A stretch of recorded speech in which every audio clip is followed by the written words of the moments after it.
दोस्तों, मैं ये तो नहीं जानता कि थर्ड वर्ल्ड वॉर कब होगी, लेकिन इतना जरूर जानता हूँ कि जब होगी तो धरती पर तबाही मचेगी।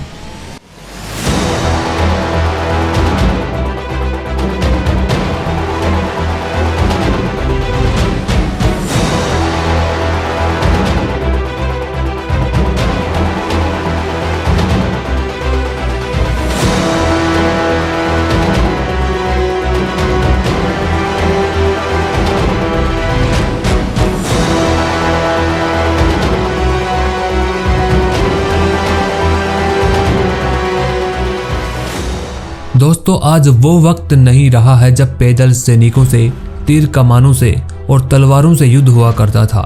आज हर देश के पास एक से बढ़कर एक टेक्नोलॉजी है। हर देश, चाहे वो छोटा हो या बड़ा, हथियारों का जखीरा जमा करके रखा हुआ है। दुनिया के कई देशों के पास न्यूक्लियर वेपन्स हैं जो किसी भी बड़े से बड़े देश को पलक झपकते ही तबाह कर सकते हैं।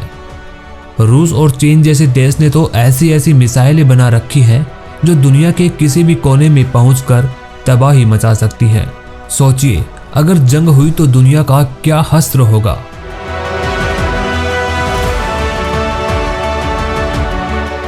आज हम कुछ ऐसे ही हथियारों के बारे में जानेंगे जो फ्यूचर वॉर में सबसे ज्यादा काम में लिए जाएंगे, और हो सकता है कि पूरा का पूरा युद्ध ही इन फ्यूचर टेक्नोलॉजी वाले हथियारों से लड़ा जाए। Autonomous weapons, killer robot. आपने कई फिल्मों में रोबोट्स देखे होंगे, जैसे कि रजनीकांत की फिल्म रोबोट तो आपने जरूर देखी होगी। फिल्म में एक चिट्टी नाम का रोबोट होता है।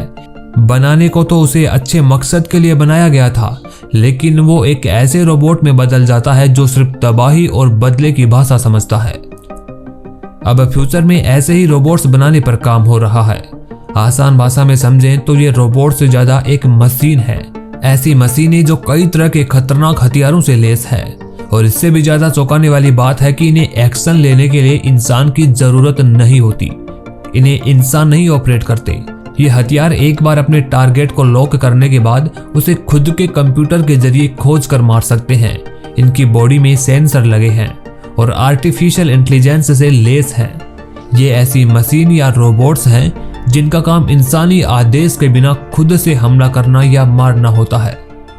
ये खुद से अपने आप ही डिसाइड करती है कि हमें किस पर अटैक करना है और किस पर अटैक नहीं करना है। ऑटोनोमस वेपन्स सिस्टम के जरिए भविष्य में होने वाले किसी भी जंग में आगे रहने के लिए कई देश कमर कस चुके हैं।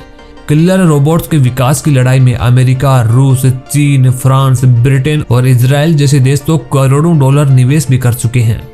अमेरिकी सेना की नजरें कुछ सालों में अपनी जल, थल और वायु सेना को किलर रोबोट से लैस करना है। हालांकि इन रोबोट्स का विरोध अभी से होने लगा है, लेकिन इनको बनाने वाले देश कहते हैं कि भविष्य में रासायनिक, जैविक, रेडियोलॉजिकल और परमाणु हमलों से इंसान नहीं लड़ पाएंगे। इसलिए इन मिलिट्री रोबोट्स मशीनों का उपयोग किया जा सकता है।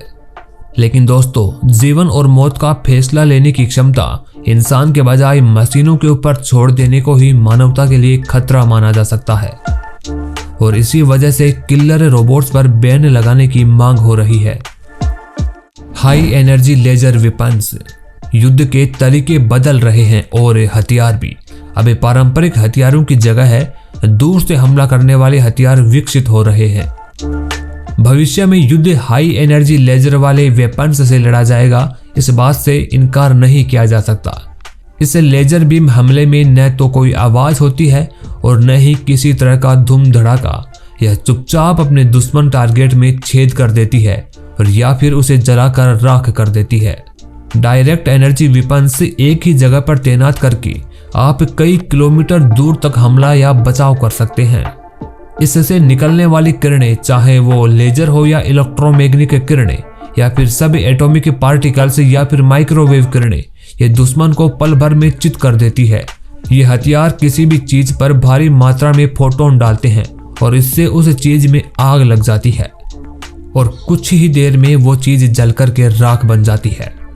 लेजर हथियार पर हवा और रेंज का कोई प्रभाव नहीं पड़ता, केवल टारगेट सेट करना पड़ता है और काम हो जाता है।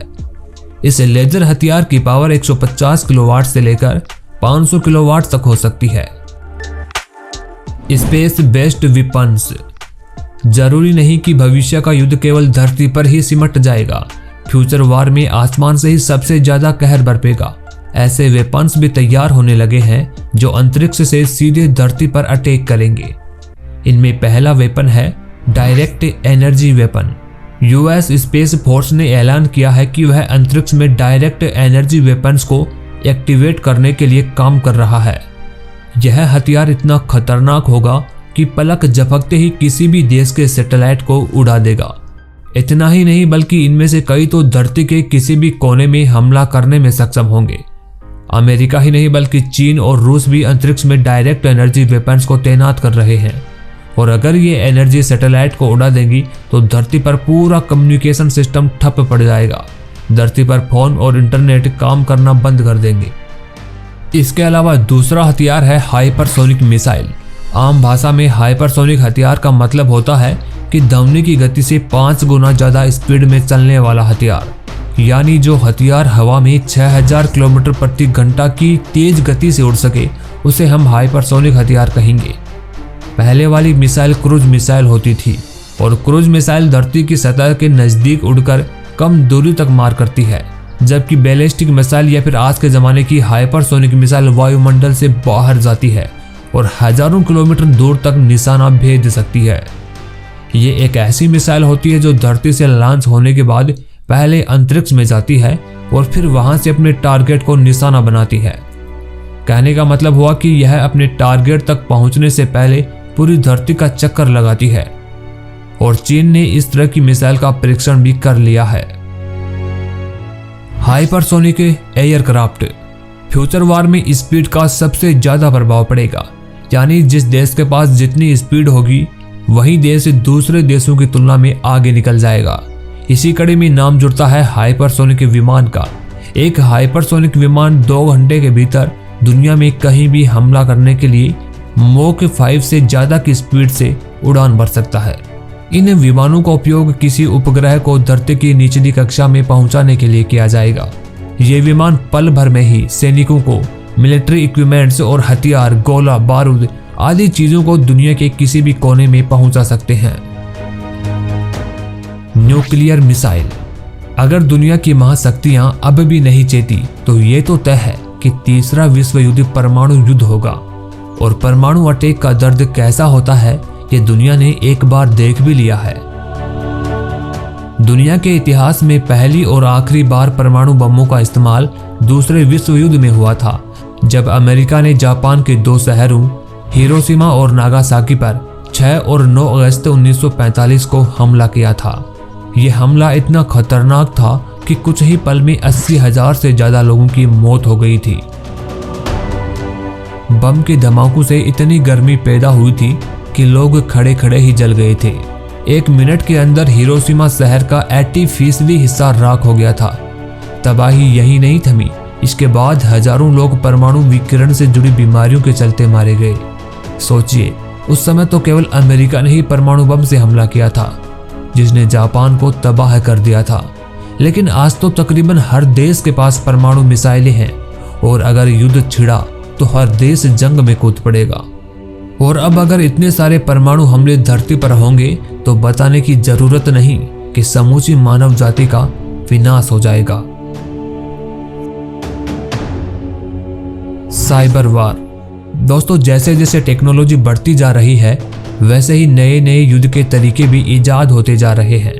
ऐसा भी हो सकता है कि ये हाइपरसोनिक मिसाइलें, परमाणु मिसाइलें और ये किलर रोबोट सबके सब धरे के धरे रह जाएं और कमरे के एक कोने में बैठी साइबर फौज युद्ध को अंजाम दे सकती है। कल्पना कीजिए कि आपका बैंक बैलेंस 0 हो गया, ट्रेनें नहीं चल रही क्योंकि कंट्रोल रूम का सर्वर हैक्ड पड़ा है, एयरपोर्ट नहीं चल रहे क्योंकि कंप्यूटर्स का एक्सेस चला गया है, आप कहीं जा नहीं सकते क्योंकि सारे शहर की ट्रैफिक लाइट रेड है, इंटरनेट नहीं है, बिजली नहीं है, मिनटों में पूरा देश ठप पड़ गया है। लेकिन आपको यह भी पता नहीं है कि ये कौन कर रहा है। दोस्तों, कुछ ऐसा ही होता है जब किसी देश पर साइबर अटैक होता है। साइबर युद्ध एक ऐसा युद्ध होता है जो इंटरनेट और कंप्यूटरों के माध्यम से लड़ा जाता है, यानी इसमें भौतिक के स्थान पर कंप्यूटर होते हैं। अनेक देश लगातार साइबर युद्ध अभ्यास चलाते हैं। जिससे वह किसी भी संभावित साइबर हमले के लिए तैयार रहते हैं। तकनीक पर लगातार बढ़ती जा रही निर्भरता के कारण कई देशों को साइबर हमलों की चिंता भी होने लगी है। इन हमलों में वायरसों की सहायता से वेबसाइटें ठप कर दी जाती हैं और सरकार एवं पूरे देश को पंगु बनाने का प्रयास किया जाता है। दोस्तों, आखिर में केवल एक ही बात कहना चाहूँगा कि अगर दुनिया में फ्यूचर में कभी कोई वार होती है तो यकीन मानिए कि इस दुनिया को तबाह करने में केवल और केवल साइंस का हाथ होगा।